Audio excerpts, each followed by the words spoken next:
Ready to capture fast-moving action with crystal-clear precision on your Canon EOS R10.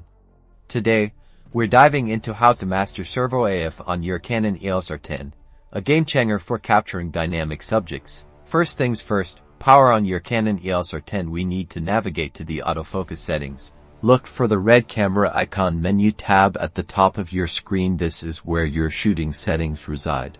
Once you're in the camera settings, scroll down and find the AF operation option. This is the heart of our focus customization. Select AF operation and you'll see a list of autofocus modes here. You'll choose Servo AF. Now, what exactly does Servo AF do? It's designed to continuously track moving subjects. This means as your subject moves across your frame, your camera will continuously adjust focus to keep them sharp, ensuring no blurry shots of fast-paced action.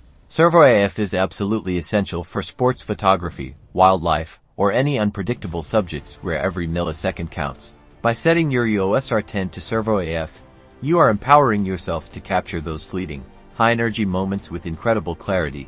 So go out there, set your EOS R10 to Servo AF, and start freezing action like never before. Don't forget to like and subscribe for more photography tips.